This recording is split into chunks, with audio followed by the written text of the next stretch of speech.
crains que tu n'aies perdu l'esprit.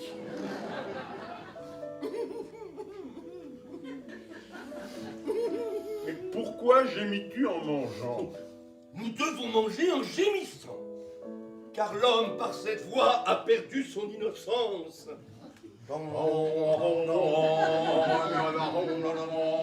La philosophie sera une religion. Les peuples communieront dans de vastes fêtes planétaires. On ira dans les astres. Et quand la Terre sera usée, l'humanité déménagera vers les étoiles. Bouvard et Pécuchet. Autodidacte. Apprenti sorcier. Fou dangereux.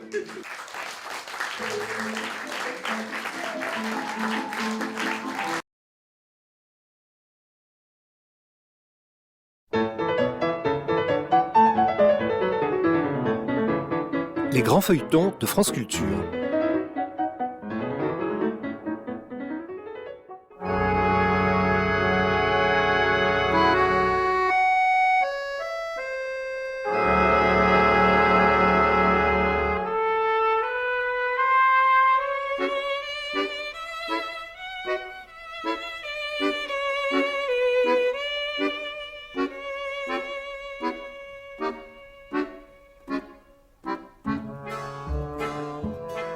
Bouvard et Pécuchet. Une suite d'émissions de Michel Manol. D'après l'œuvre de Gustave Flaubert. Musique de Jean Vienner. Réalisation Georges Godebert. Aujourd'hui, 9e épisode.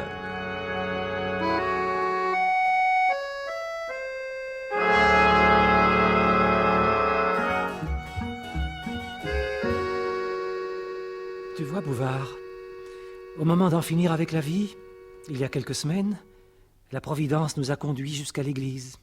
Et j'ai senti comme une aurore se lever dans mon âme en assistant à la messe de minuit. Et maintenant me reviennent en mémoire les souvenirs de ma pieuse enfance. L'Évangile m'éblouit comme un soleil. Moi, ce qui m'exalte, c'est Jésus, sa tendresse pour les humbles, son amour pour les pauvres et les opprimés. Oui, la hauteur de Saint Jean me ravit et me dispose à mieux comprendre l'imitation que je préfère à la Bible. La Bible qui m'effraie, avec ses prophètes à voix de lion, le fracas du tonnerre dans les nues, tous les sanglots de la géhenne et son Dieu dispersant les empires comme le vent fait des nuages. Allons, nous sommes sur la bonne voie, Pécuchet. Nous assistons à la messe, nous faisons des lectures pieuses.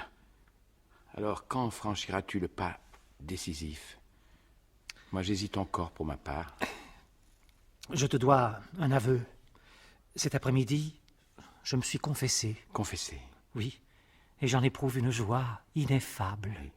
Moi, je n'admets que la confession des premiers chrétiens qui se faisaient en public. Ah. Oui, la moderne est trop facile. Cependant, je ne nie pas que cette enquête sur nous-mêmes ne fut un élément de progrès, un levain de moralité. Certainement, oui, certainement. Oui, c'est possible. Et désormais, je me sens désireux de perfection. Je m'interroge sur mes vices. Tu vois, oui. Je ne suis ni orgueilleux, ni paresseux. Quant à la gourmandise, reconnais-le, Bouvard, personne de plus sobre que moi. Ah oui, mais dis, tu oublies que tu te laisses emporter souvent par la colère. Je m'amenderai, je te le promets. Oui. Je veux acquérir des vertus. Et d'abord, l'humilité. Oh, oui, mais tu en es loin encore, hein. Je te soupçonne aussi d'entretenir en toi des pensées libidineuses. Oh, hélas, mon cher ami, je n'ai pas oublié les rondeurs aimables de Mélie. Et cette gravure galante, là, tu sais, suspendue au mur, éveille souvent ma concupiscence. Ah.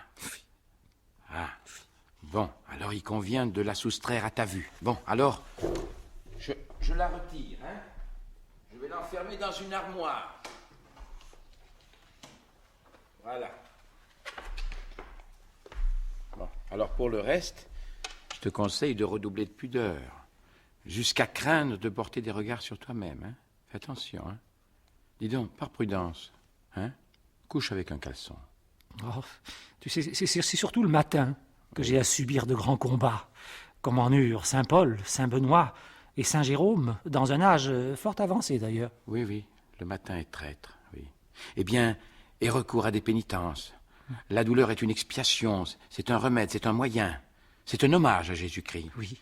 As-tu remarqué que j'ai supprimé le petit verre après les repas? Ah oui, j'ai vu. Tu as vu? J'ai vu. Que mes prises de tabac se sont réduites à 4. Oui.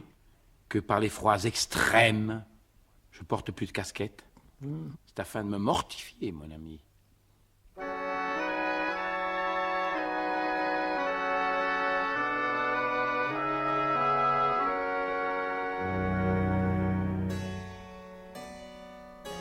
Un jour, Bouvard, qui rattachait sa vigne, posa une échelle contre le mur de la maison et, sans le vouloir, se trouva plongé dans la chambre de Pécuchet.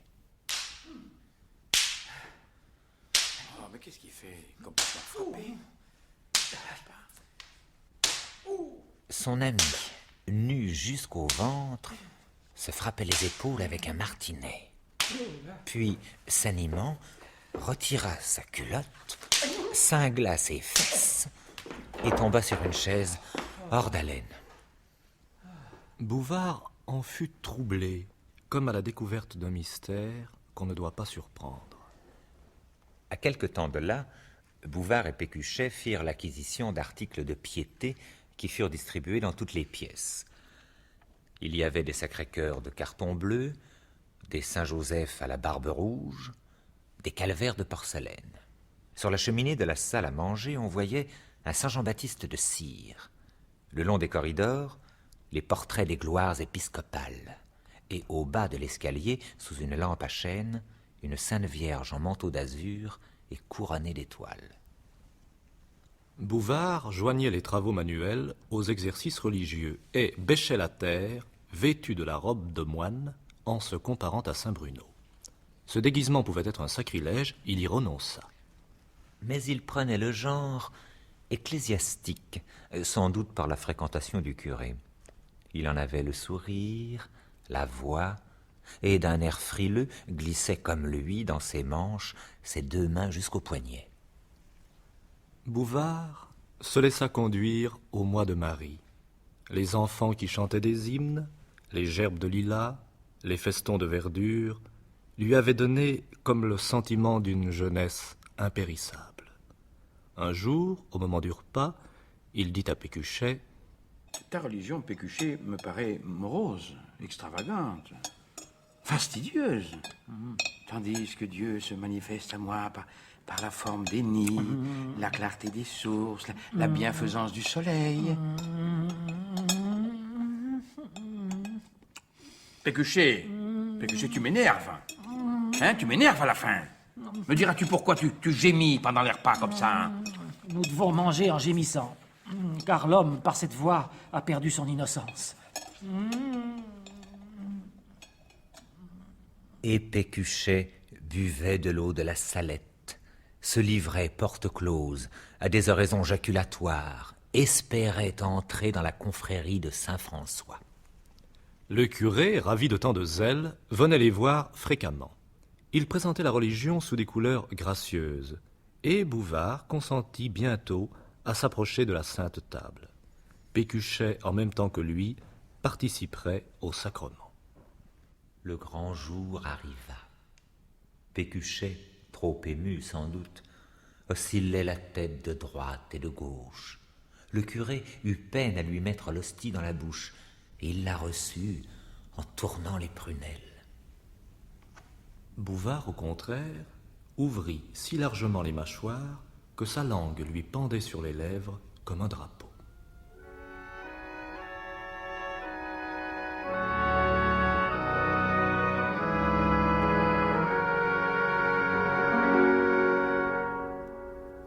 Les paroissiens à la sortie échangèrent des félicitations. Quelques-uns pleuraient à la pensée que Bouvard et Pécuchet, après avoir trahi leur Dieu comme Judas, venaient de rentrer dans le giron de l'église. Madame de Faverges, la châtelaine, en attendant sa voiture, se tourna vers les deux amis.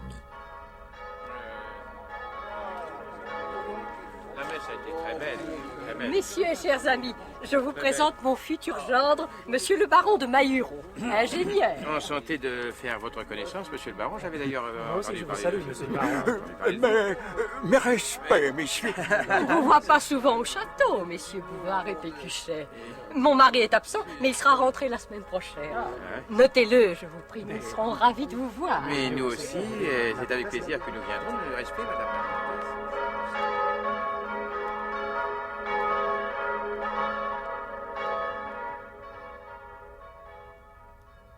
Mais qu'est-ce que tu as donc, Bouvard? Tu parais soucieux. Oui. Je m'interroge. On m'avait répété que le sacrement me transformerait, et durant tous ces jours, j'ai guetté des floraisons dans ma conscience. Or, rien ne s'est passé. Et un étonnement douloureux me saisit. Comment la chair de Dieu se mêle à notre chair et n'y cause rien? La pensée qui gouverne les mondes n'éclaire pas notre esprit? Le suprême pouvoir nous abandonne en impuissance? Tu n'es pas assez pénétré de la foi. Lis les mystiques. Imprègne-toi du catéchisme de l'abbé Gaume que m'a prêté monsieur le curé. Tu vois, j'éprouve une impression diamétralement opposée à la tienne, Bouvard. Ma dévotion s'est développée. Je voudrais, vois-tu, communier sous les deux espèces. Et j'ai décidé de chanter les psaumes en me promenant dans le couloir. Mon zèle est si grand que j'aspire à convertir tous les hérétiques de Chavignol. Oh non, tu vas peut-être là... Non, tu vas loin, là. Je crois pour ma part que nous contracterions une excellente habitude en considérant les choses comme autant de symboles. Tu comprends? Si le tonnerre gronde, figurons-nous que c'est le jugement dernier. Devant un ciel sans nuages, pensons alors au séjour des bienheureux. Répétons-nous dans nos promenades que chaque pas nous rapproche de la mort. Oh, je ne t'ai pas attendu pour observer cette méthode. Qui est bonne. Quand je prends mes habits, je songe à mon enveloppe charnelle dont la seconde personne de la Trinité s'est revêtue. Le tic-tac de l'horloge me rappelle les battements de mon cœur. Une piqûre d'épingle, les clous de la croix. Oui. Mais as-tu atteint au détachement de toi-même? Hélas, non. J'ai beau me tenir à genoux pendant des heures, multiplier les jeûnes, me pressurer l'imagination, impossible d'atteindre à la contemplation parfaite. C'est que tout n'est pas clair. Tout n'est pas clair, Pécuchet, en toi. Pas plus qu'en moi, d'ailleurs. Hein. Il y a bien des points qui t'embarrassent dans la religion. Oh, c'est vrai. Il y en a c'est vrai. des points. Ainsi, puisque la chair est maudite, Oui. comment se fait-il que l'on doive remercier Dieu pour le bienfait de l'existence? Oui. Hein? Quelle mesure garder entre la crainte indispensable au salut et l'espérance, qui ne l'est pas moins? Où est le signe de la grâce? Va voir. Non, j'ai posé de pareilles questions à monsieur le curé. Il m'a répondu qu'à vouloir tout approfondir, on court sur une pente dangereuse. Ça. Oui. N'empêche que la raison ne cesse de me harceler, moi. Hein. Le péché originel, cela me déconcerte, car, écoute, enfin, si Dieu a créé l'homme pécable, ben, il ne devait pas le punir. Tu vois, s'il ne voulait pas qu'on mange la pomme, il n'avait qu'à pas la créer. Enfin, moi, je ne sers pas des bananes quand je veux pas qu'on les mange, voyons. Ce dogme bouleverse mes notions de justice. Mais que veux-tu? Enfin... C'est une de ces vérités dont tous les chrétiens sont d'accord, sans qu'on puisse, hélas, fournir des preuves. Oui. Et l'enfer, hein? Hein? Ah, l'enfer. Tu reconnais comme moi que tout châtiment doit viser à l'amélioration du coupable. Mais cela devient impossible avec une peine éternelle. Et combien l'endure? Bien, qu'est-ce que... entrez. Bonjour, monsieur le curé.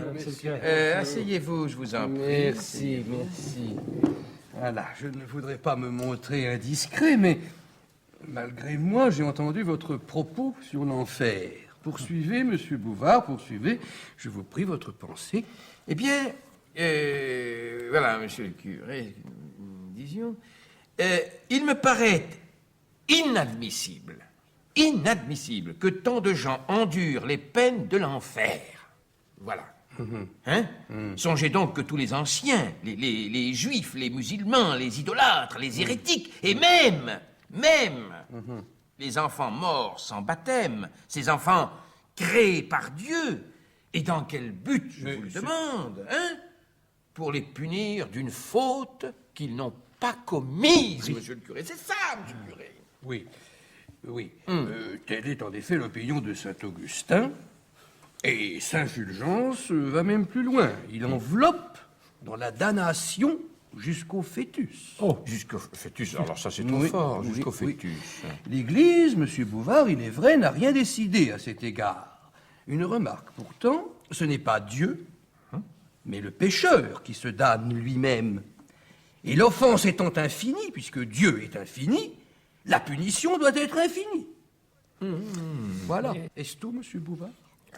Bon. Alors maintenant, expliquez-moi la Trinité, monsieur le curé. Mais avec plaisir. Prenons une comparaison. Les trois côtés du triangle. Oui, les trois côtés du triangle. Ou plutôt notre âme, si vous préférez, qui contient être, connaître et vouloir, ce qu'on appelle faculté chez l'homme et personne en Dieu.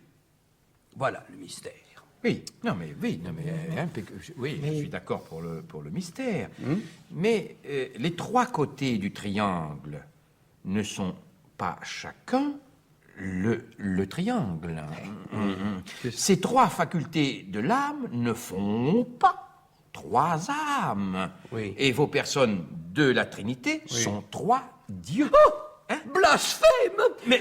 Alors, écoutez, mais alors, il n'y a qu'une personne, un Dieu, une substance, affectée de trois manières. Mais adorons sans comprendre. Ah non, ça c'est une chose à laquelle jamais je pourrais me résigner. Non, tout me paraît discutable, moi.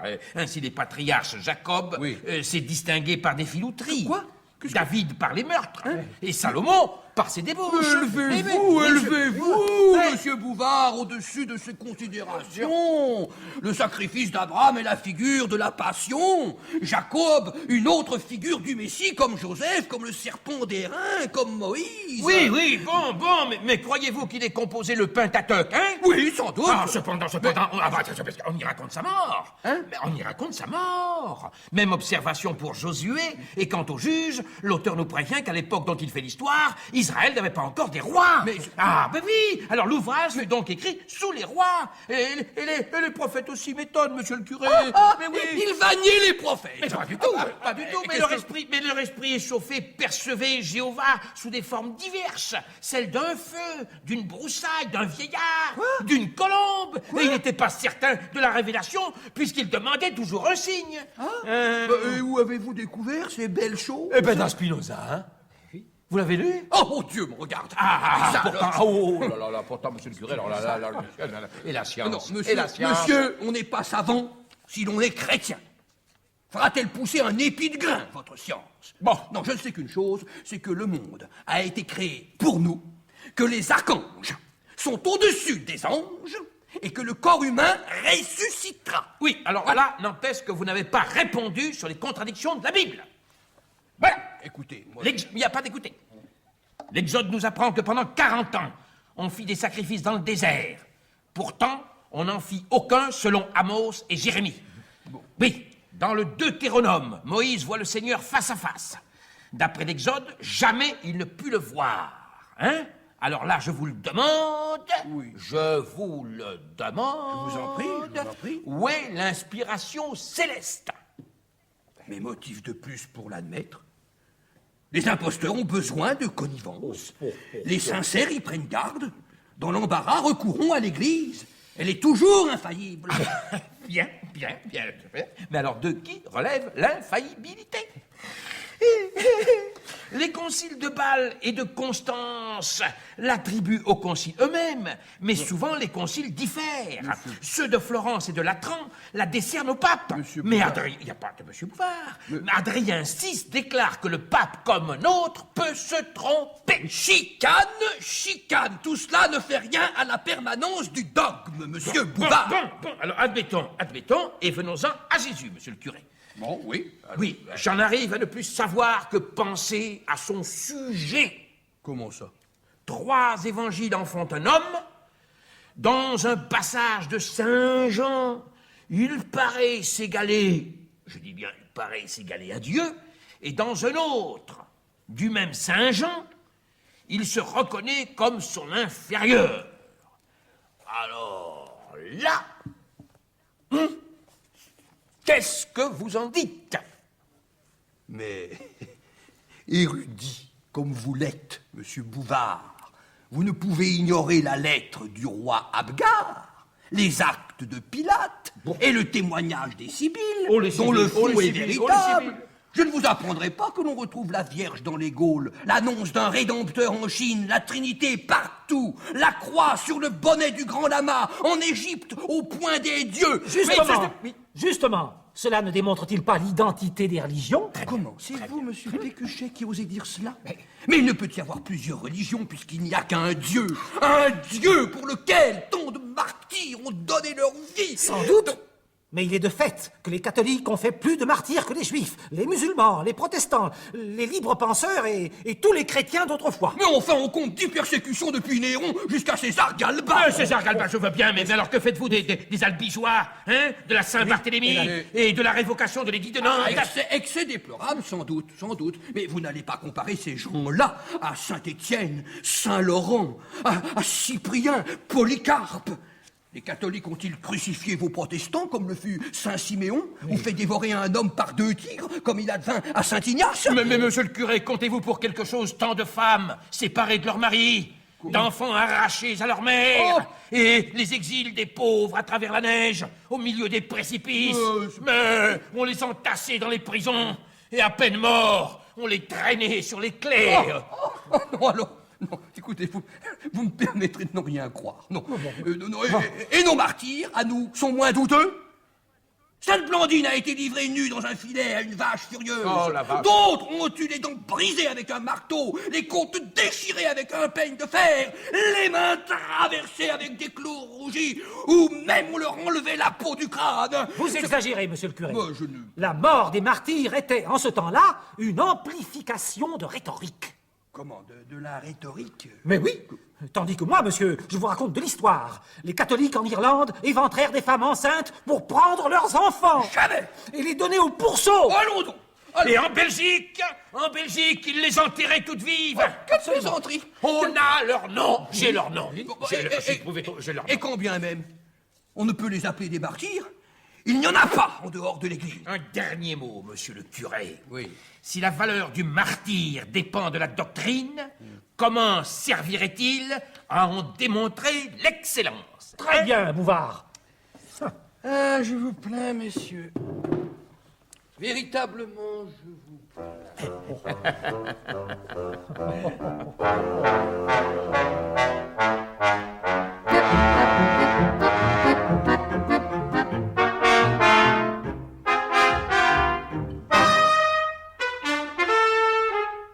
À quelques jours de là, Bouvard et Pécuchet furent invités à dîner par une dame pieuse de Chavignols, Madame de Noares, qui avait convié naturellement l'abbé Geoffroy, le curé. Personne ne connaissait mieux que Madame de Noares tous les chapelets et les indulgences qu'ils procurent, les faits des reliques et les privilèges des eaux saintes. Parmi ces breloques luisait une perle d'or, à l'imitation de celle qui contient, dans l'église d'Aloigne, une larme de notre Seigneur. Un anneau, à son petit doigt, enfermait quelques cheveux du curé d'Ars. Madame de Noares savait par cœur une infinité de miracles. Par exemple, mes amis, il y a le fameux miracle de Pézilla. Un compotier, où l'on avait caché des hosties pendant la Révolution, se dora de lui-même. Mais comment de lui-même, tout seul? Mais oui, tout seul. Peut-être, alors, y avait-il au fond un peu de couleur jaune provenant de l'humidité? Mais non, monsieur Bouvard. La dorure a pour cause le contact de l'Eucharistie. Tout est possible à Dieu et les miracles sont une preuve de la religion. Cependant, monsieur le curé, il y a des lois. Mais cela n'y fait rien, il les dérange pour instruire et corriger. Mais que savez-vous s'il les dérange? Tant que la nature suit sa routine, on n'y pense pas. Mais dans un phénomène extraordinaire, nous voyons la main de Dieu. Mais peut-être, et quand un événement se trouve certifié par des témoins... Oh, monsieur le curé, là, vous le savez bien, les témoins gobent tout. Il y a de faux miracles. Sans doute, quelquefois. Mais comment les distinguer des vrais? Et si les vrais, donnés en preuve, ont eux-mêmes besoin de preuves, pourquoi en faire? Bref, les miracles d'autrefois ne sont pas mieux démontrés que les miracles d'aujourd'hui. Des raisons analogues défendent ceux des chrétiens et des païens. Mais ceux-là étaient faux, comprenez bien. Pas de miracle en dehors de l'Église. D'ailleurs, vous jouez aux mécréants, monsieur Bouvard. Tout en niant les miracles, vous y croyez. Le monde que convertissent 12 pécheurs. Voilà, il me semble un beau miracle, non? Mais pas du tout, pas du tout. Pas du tout. Le monothéisme vient des Hébreux, la Trinité des Indiens. Le Logos est à Platon et la Vierge Mère à l'Asie. Bon, n'importe. Notre religion est bâtie sur le surnaturel. Et ce n'est pas avec des arguments humains que l'on en percera les mystères ineffables. Vous êtes des raisonneurs, messieurs, et je vous le dis tout de go, j'aime mieux l'athée qui blasphème que le sceptique qui ergote. Sceptique, c'est vite dit. Moi, c'est vite dit. Je m'humilie devant le Créateur, monsieur le curé, mais je n'en suis pas moins indigné qu'on en fit un homme. On redoute sa vengeance, on travaille pour sa gloire, il a toutes les vertus. Un bras, un œil, une politique, une habitation.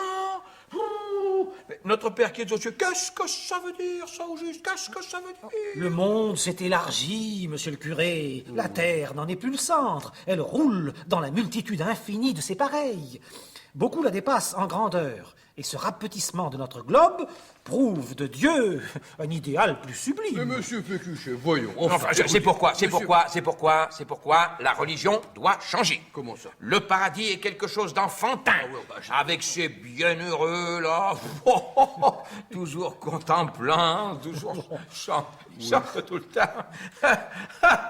et qui regardent d'en haut les tortures des damnés. Oh, que c'est vilain, ça, hein. Quand on songe que le christianisme, hein, Pécuchet, a pour base une pomme. Niez la révélation, ce sera plus simple. Comment voulez-vous que Dieu ait parlé, alors, Prouvez qu'il n'a pas parlé. Qui vous l'affirme? L'église. L'église. Beau témoignage. Bon, alors, vous insultez l'église en ma personne. Ça y est, ça va de nouveau. Monsieur le curé, je vous en prie, monsieur le curé. Non, mais serviteur, non, il y a pas...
C'était le 9e épisode des aventures de Bouvard et Pécuchet, un feuilleton de Michel Manol, d'après l'œuvre de Gustave Flaubert.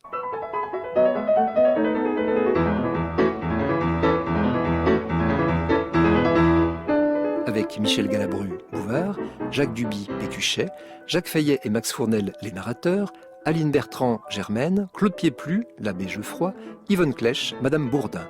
Et avec Géo Valery, Raymond Jourdan, Gilette Barbier et Lucien Frégis. Musique originale de Jean Vienner, orchestre sous la direction d'André Girard. Chef opérateur du son Michel Ristich, collaboration technique Jean-Louis Boissonnade et Chantal Gâteau, bruitage Jean-Jacques Noël. Assistante Florence Boissière, réalisation Georges Godebert.